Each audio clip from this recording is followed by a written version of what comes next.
Thank you for staying with us. Now, let's get into that conversation that everyone is talking about already. The Central Bank of Nigeria on the 6th of May, and that, of course, was just 2 days ago, gave that directive to Nigerians, particularly the banks. Take a look at this.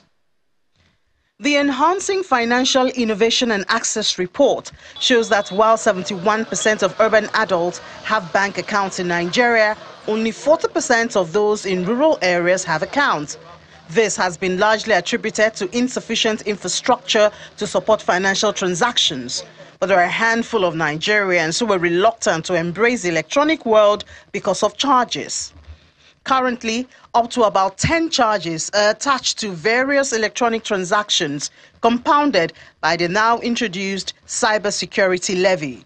While the legality of the Cybersecurity Levy is founded on the Cyber Crimes Prohibition Prevention Act, amended 2024, the interpretation seems to leave some gaps. What does the law say? Section 44, subsection 2 talks about 0.5% of all transactions, electronic transfers. But the Act says these transactions should be deducted by businesses.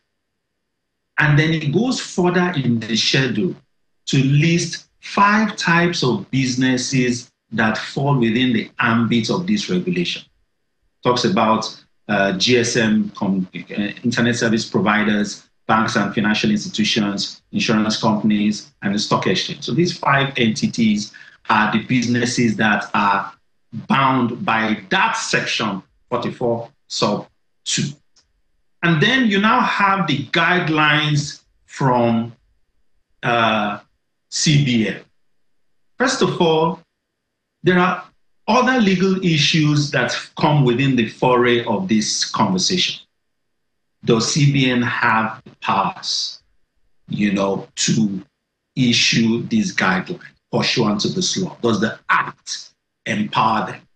Adding this new tax to the already existing 40% tax on business profit and the possible discouragement to the adoption of cashless policy are also to be considered. I imagine the implication of this now, first for the cost of doing business. I imagine the implication for what the government itself is even trying to do to harmonize taxes. As at 2023, e-payments data was 600 trillion. So if you are taking 0.5% of that, you are talking about close to maybe 3 trillion. Harmonization of taxes has been the focus of the Taiwo Oyedele-led Presidential Fiscal Policy and Tax Reforms Committee, which seems not to have been involved in this new levy, as a statement from Mr. Oyedele notes. The new Cybersecurity Levy has come to the notice of the Presidential Fiscal Policy and Tax Reforms Committee. We are currently reviewing the new tax and engaging internally with relevant stakeholders to understand the rationale for it and decide on the next steps. While the CBN has highlighted some exemptions to the application of the levy to include loan disbursements and payment, salary payment, intra-account transfers, transactions on long-term investment, non-profit and charitable transactions, banks recapitalization-related funding, and 10 others, there are questions as to how such transactions can be properly differentiated for implementation, as well as how to avoid abuse. Ini John Mekwa, Channels Television News. Well, that's the background to this conversation, and so let's go ahead and have that conversation with Mr. Marcel Okeke, who is an economist and former bank chief economist, joins us virtually, as Kela said earlier. Thanks for joining us this morning, Mr. Okeke. Well, 0.5% it is said, but cumulatively it can be quite significant. What's your take on, first of all, that particular regulation according to law, and the furore, the hula baloo that's arisen as a result of that directive from the CBN? Well, thank you very much for having me once again in this program. The truth is that the government appears not to be sensitive, to the feelings of the generality of Nigerians, because this is one more tax too many. Okay, especially the timing. Why it's coming now, when there is, serious outcry in the polity, about people suffering, have high rate of inflation, have naira battered in the foreign exchange market, have people going through all kinds of challenges and all that. And here we are, hearing that another kind of tax is being imposed on practically everybody, because almost everybody uses the bank or uses technology, in transferring money. So at the end of the day, many people are already kicking against it. All kinds of interest groups, stakeholders are kicking against it. And one begins to wonder, how the government is taking its decisions, whether it's against the people or for the people or in the interest of the people. And like somebody pointed out, while it's, tax harmonization committee headed by Taiwo, I think Oyedele, is still ongoing. So how come this one so suddenly? At least I believe that the government, the president has the power to even suspend it if he doesn't want it implemented at this point in time. So Nigerians are worried. The NLC is already kicking against it and threatening to, embark on strike. Now the students' body are already kicking against it and threatening to be on the streets, and so on and so forth. So I am also joining them in wondering why this kind of tax should come up at this point in time. Honestly. Well, one of the questions that a number of people want to first of all ask you is this something novel to Nigeria, or is something that exists in other parts of the world as well? I have tried to do my research, and I'm unable to find out another country or place where this kind of levy is on. Cybercrime levy. I am unable to find out where it's on. Maybe the government want to use whatever is realized to start fighting the cybercrime or what? I don't understand. And moreover, the direct implication is that it's likely to work against this cashless economic policy. You understand? And inclusion policy. So that because many people will now resort to not using that channel to effect transfer. And so the progress that has been made in that regard of financial inclusion and cashless economy is likely to be lost. You understand? Okay. Now it is in the law, and the Cybercrime Act, if I remember correctly, was first passed in 2015, and there's been a lot of conversation around it up until, of course, now. Even now, of course, this new provision is perhaps a product of the amendment made in this year. Now, there are other things that the CBN said in the report that has been put out, in the statement that they put out, along the fact that this Cybercrime Act, this levy that is being talked about by everyone, has certain exclusions. For instance, a list of people, a list of transactions, exemptions from the cybersecurity levy. 16 of such transactions are exempted. How significant is that for you? I have gone through those exemptions. The truth is that it will be difficult, to even implement the so-called exemptions. But what we are seeing now is what is called announcement effect. Why do you think it will be difficult to implement the exemptions?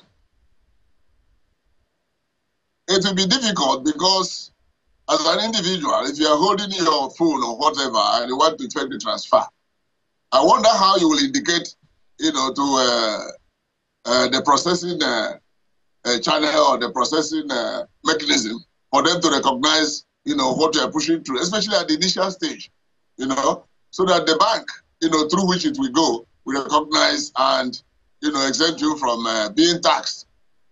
It will be difficult at the initial stage, but I believe that going forward, you find a way to do all that, because that is the power of technology. But I am saying that overall, a lot of people want to avoid and evade, if you like, this kind of tax. It's a serious disincentive to financial inclusion. It's a serious disincentive to the cashless economy. Any person that has any back branch around his house would rather move to the back branch. And so you now start seeing a crowd of people in banking halls, you know, that the government has been trying to reduce or eliminate over the years. You understand? And for Nigeria to join the developing or developed world. But now this policy has the potential to reverse whatever we have gained. That's my point. Okay, well, you've twice talked about financial inclusion this morning, Mr. Okeke, and the front page of the Guardian newspaper this morning tends to speak about the same thing, and it says something like this right there on the front page, that FG has shunned its financial inclusion plans by imposing more taxes on the people, and a number of other issues are raised there. As a matter of fact, there are those who have also listed, the report we played earlier, listed a number of deductions from bank transactions, whether intra-bank or interbank.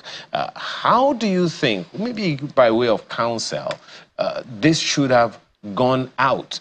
On the one hand, it is a cybersecurity levy. On the other hand, it is a levy. So is there a balance you think we should be looking at? Because cybercrime is definitely something significant.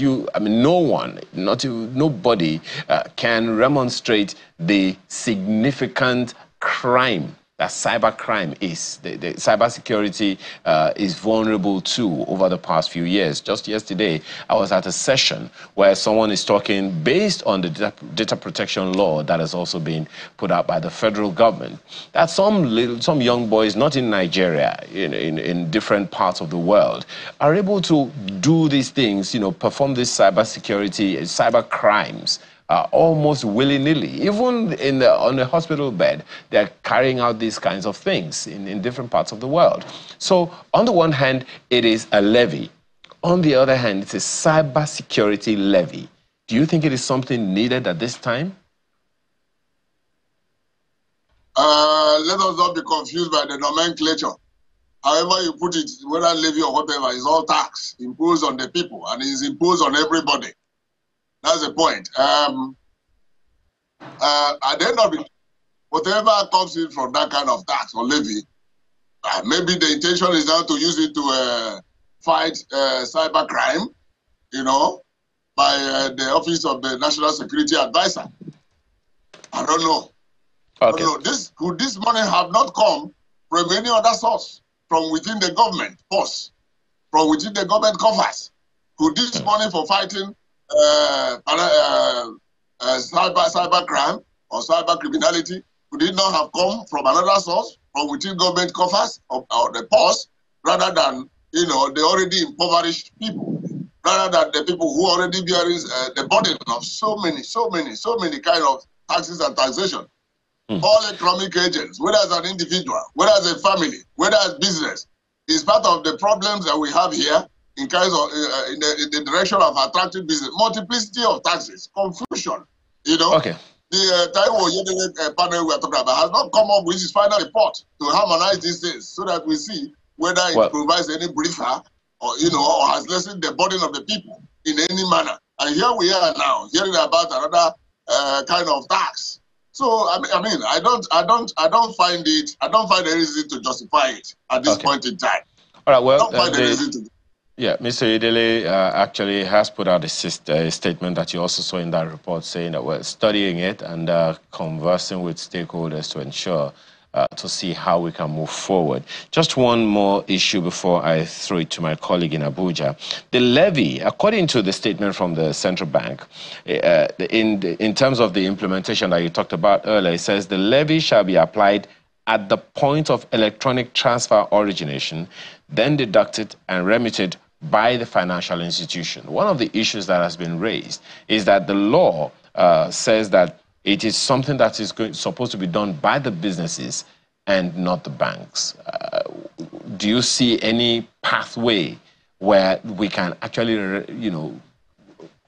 have a kind of a concourse so that there is agreement about this? Or do you think it is something that should be suspended outrightly, being that it is in the law? Thank you very much.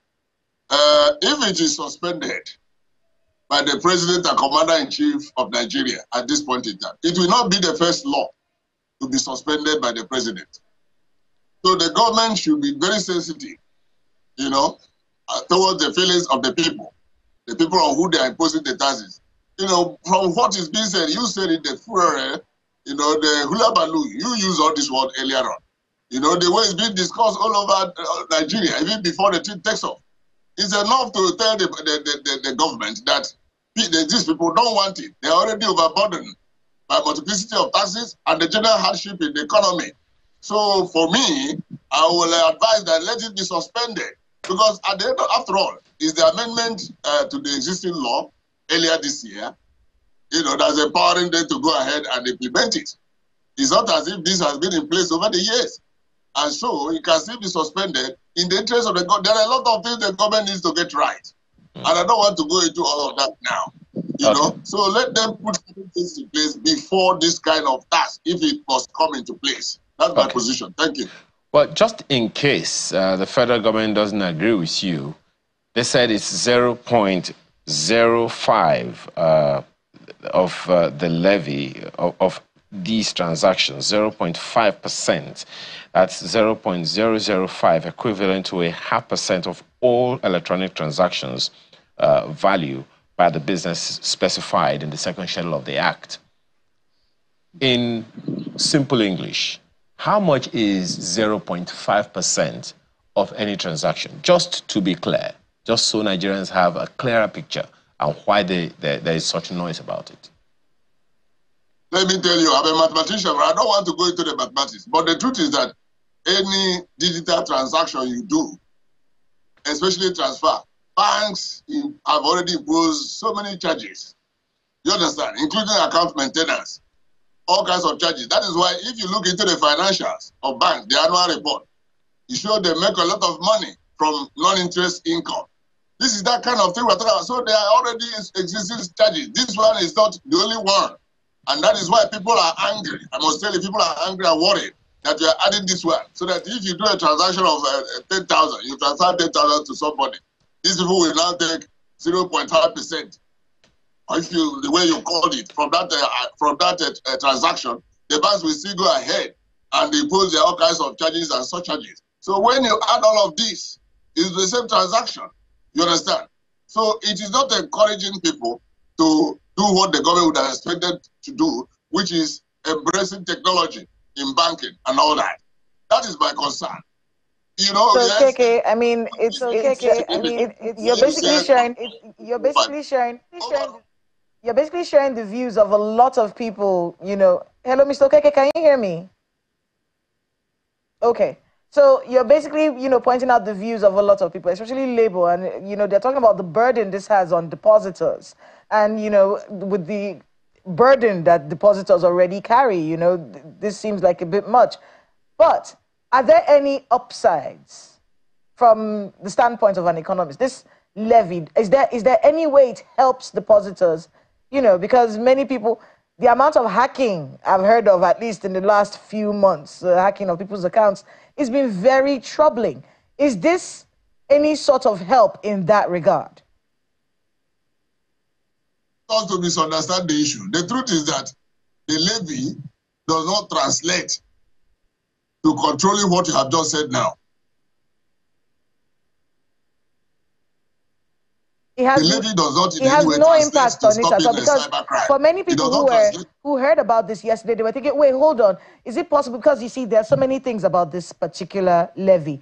It's a law. First of all, it's the section 4442A of the Cybercrimes Act of 2024. So they didn't just create it and try to impose it on people. It's actually been there. A levy of 0.005, equivalent to 0.5% of all electronic transactions value by the business specified in the second schedule of the Act. And this money, they say, is to be remitted to the National Cybersecurity Fund, which will be administered by the Office of the National Security Advisor. So that gave a lot of people the idea that, okay, wait, hold on, maybe this is supposed to help in some way. Are you saying it has nothing to do with that? The amount of money spent on a project or in the pursuit of any objective does not translate into the necessarily translate into the success of that project or success of that pursuit of that objective. And one of them is this one. So it doesn't mean they hire the money that is realized from this fund. The more likely it is that the rate of cybercrime will go down. You understand? Rather, what you hear now is sooner than we expect all kinds of scandal in managing this fund. We are all in this country, and we know funds like that have been in existence over the years and how they are managed. And now you're talking about cybercrime. That some guys will be in their bedroom and perfect it, and anybody can be anywhere and perfect cybercrime, and so on and so forth. So it doesn't translate that the more money that the National Security Fund attracts, you know, the more likely it is to fight, you know, this crime within Nigeria. As a matter of fact, cybercrime is something global. You understand? Somebody here could be hacking business anywhere on the surface of the earth. You understand? So it is doubtful, let me put it that way, whether money that will be collected, you know, through this levy will necessarily translate into effectively fighting, you know, cybercrime within the Nigerian, you know, boundaries. It is doubtful. So I am not in any way encouraged, and I in no way buy into implementing the levy, especially now, because it's the government of the day that has done whatever amendments, you know, in the existing law to activate it at this point in time. They should be very sensitive to the sufferings of Nigerians and suspend this kind of thing. It may not be properly removed, but suspend it. That's my position. Thank you. So we're talking a little bit about electronic payments. And in fact, very interestingly, the Guardian newspaper this morning has the value of money that has been made from electronic payments in the past years. I'm just going to look at it. For 2023, 600 trillion naira in electronic payments in the past 8 years. Beg your pardon. 2022, 387 trillion naira, 272 trillion naira in 2021.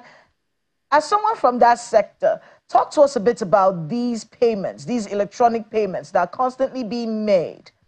Are these, you know, what do they are they being used for anything that is beneficial to the depositors?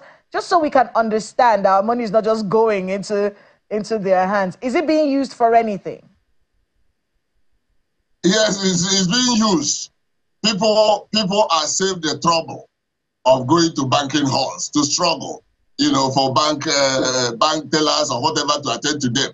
From the comfort of your room or wherever you are, you transfer, you know, any volume to wherever you want it to get to without using a check and other instrument. You understand? And people have gotten used. So many people, so many Nigerians have gotten used to this process.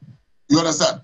And so this law now that is coming to place, this levy, will be a serious disincentive for people to use such electronic channels in doing transfers and, you know, all the businesses, the activities they back on a daily basis. People buy all kinds of things, and rather than paying cash, or they transfer money into a dedicated account or nominated account, and so on and so forth. All that is what this law is now frontally trying to destroy. Frontally, the law is against it. And so people will begin to do everything to avoid or evade, you know, this kind of tax. Because, like I said, there are already many existing charges and surcharges by banks when you transfer, you do a transfer, especially interbank transfer, may not be interbank transfer, you know. So this one is against that, is working against the convenience that people have achieved. You know, the proper decongestion of banking halls that have been achieved over the years, you know. So at the end of the day, you've been talking about that, really, the fact that this will negatively impact, you know, our cashless policy drive in the country. Yes. Do you think they didn't think about that before they brought this up? They didn't think that it might have some kind of negative effect on something else that they're trying to do? Let me tell you, even if they thought about that, the government is giving the impression that certain things, certain decisions or certain laws coming up in this economy are propelled or they are being forced to embark on them from outside. You understand? Because you see, the government appeared desperate to get some facilities from the World Bank and IMF. And those people are giving all kinds of conditions, you know, in terms of domestic revenue generation and so on and so forth. If you look into some literature or some documents now, you see the position of the World Bank and IMF in terms of pushing Nigeria. So one will be tempted to interpret, the implementation of this kind of tax at this point in time, as one of those things that government is being forced to do so that they will get the facility from World Bank and IMF. And the Minister of Finance did say so, that they're expecting 2.5 million, or 2.5 billion, dollars from the World Bank. And so this could be one of the conditionalities, given by the World Bank, or in fact the Bretton Woods institution, the World Bank, IMF, and so on and so forth. That is why you have the electricity tariff going on. That is why you have fuel subsidy removal. That is why you have so many other taxes, coming up at this point in time. And you ask, are Nigerians in a situation to be paying these levies and taxes at this point in time? You understand? Even the civil servants, even people on their own, those who have lost are losing jobs. When many companies are leaving the economy, people, so thousands of millions of people are losing their jobs, and you're imposing the taxes endlessly. Do they go together?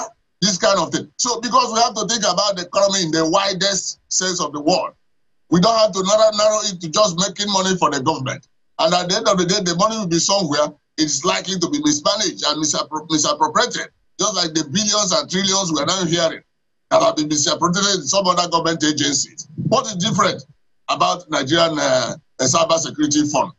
What will be different? So I pity Nigerians. Not convinced about this at all, and neither the labor unions, NLC, OPSs are asking for a reversal of this directive. Do you think there will be a reversal? Do you think it's going to be reversed? I am not in government, and I'm not government, but I will advise them to suspend it. To suspend it so that we are looking at the economy when things really begin to pick up. You understand? Certain taxes or whatever levies could come into place. But the way it is now, many the economy is almost still prostrate. You understand?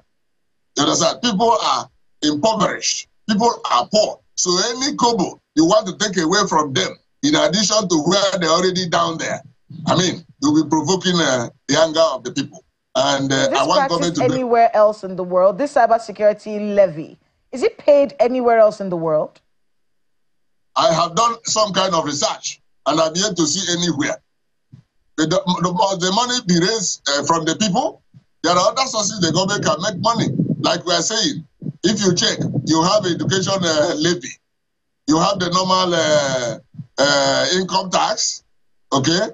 You have company income tax, all kinds of taxes all over the place, from local government taxes, state taxes, the federal taxes, and so on and so forth. In the same entities, in the same economic agent that are being taxed. You understand? So this one, must the money for the National Security Office come from this source?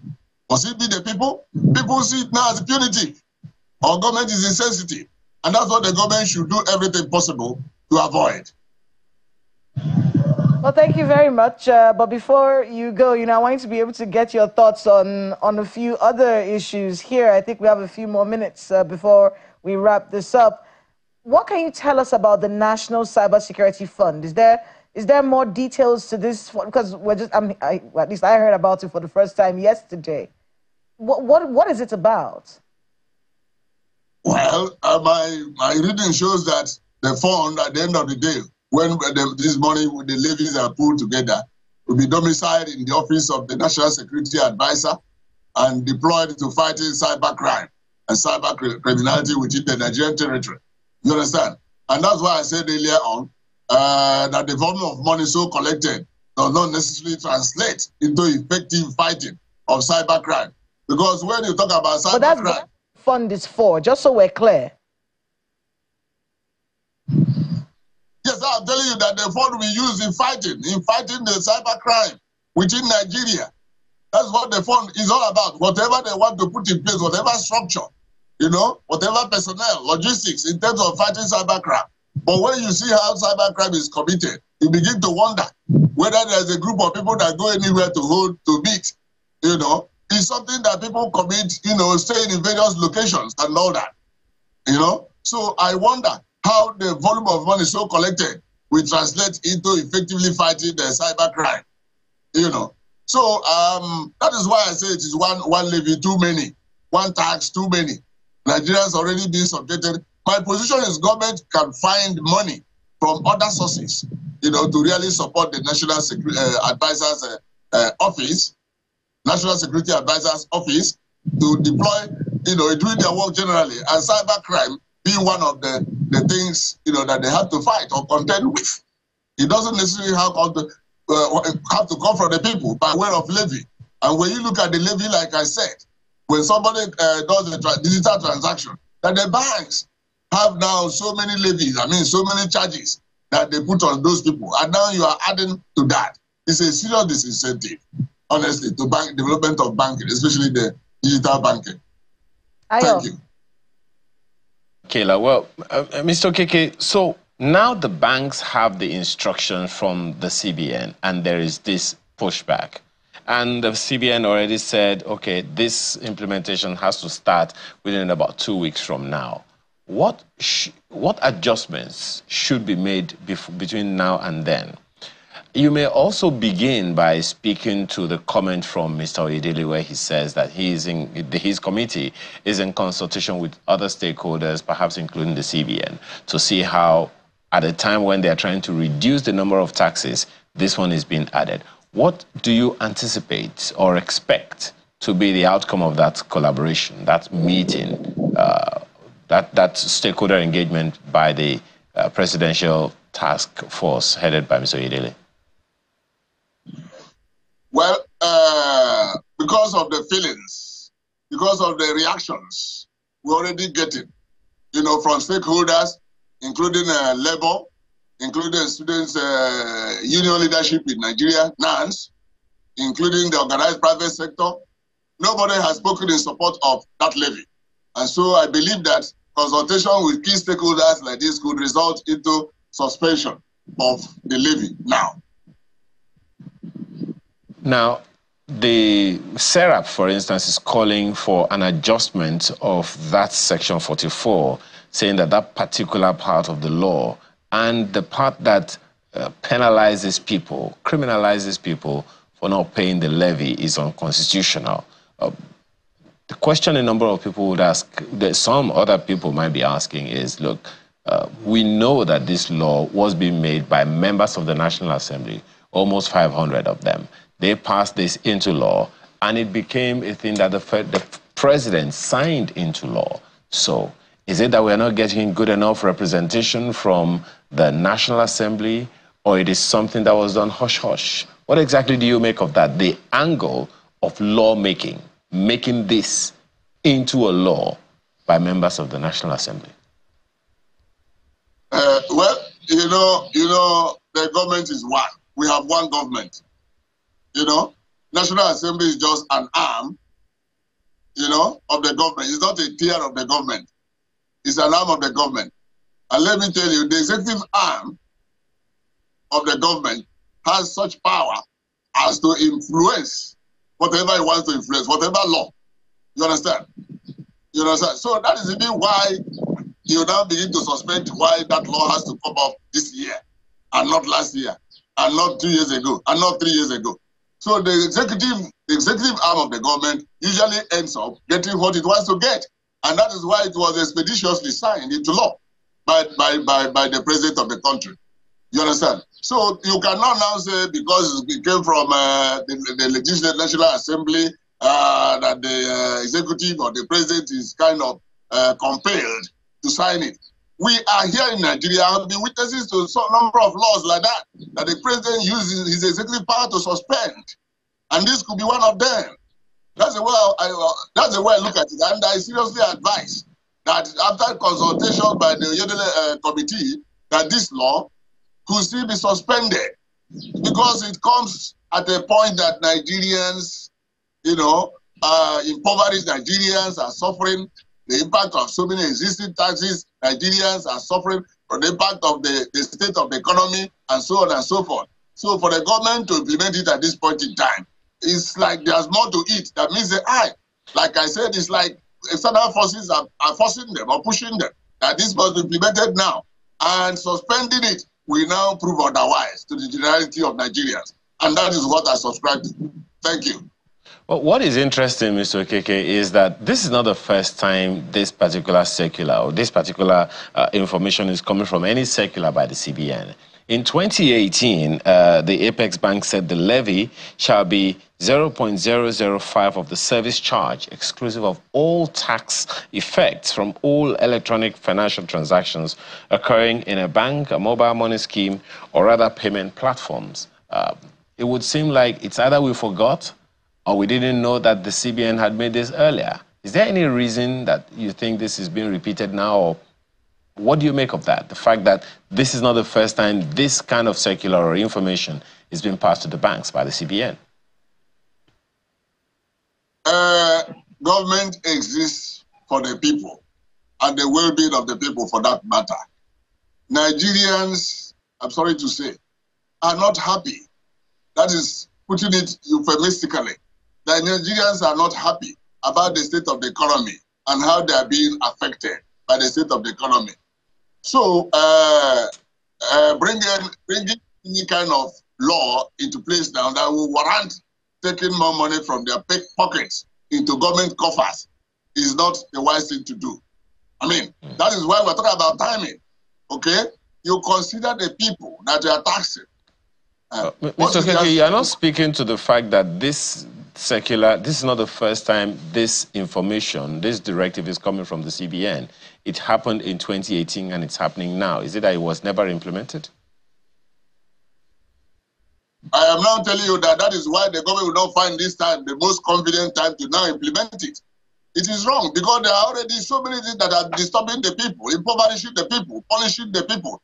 Let me tell you, you know what this government has been dealing with? Are the unexpected, unintended negative effects of the policies that are put in place since May 29, 2023. The unintended consequences of oil subsidy removal and flotation of the naira. Unintended consequences. That is why what has been occupying the government all this time is what is called palliative, and it's not going. Until it is improved, the government will stop palliative. But it is now gone not only in the dictionary, that has become part of the life of Nigerians, talking about palliative. So what is palliative? It is just a crumb. The government should now focus on kickstarting and leapfrogging the economy.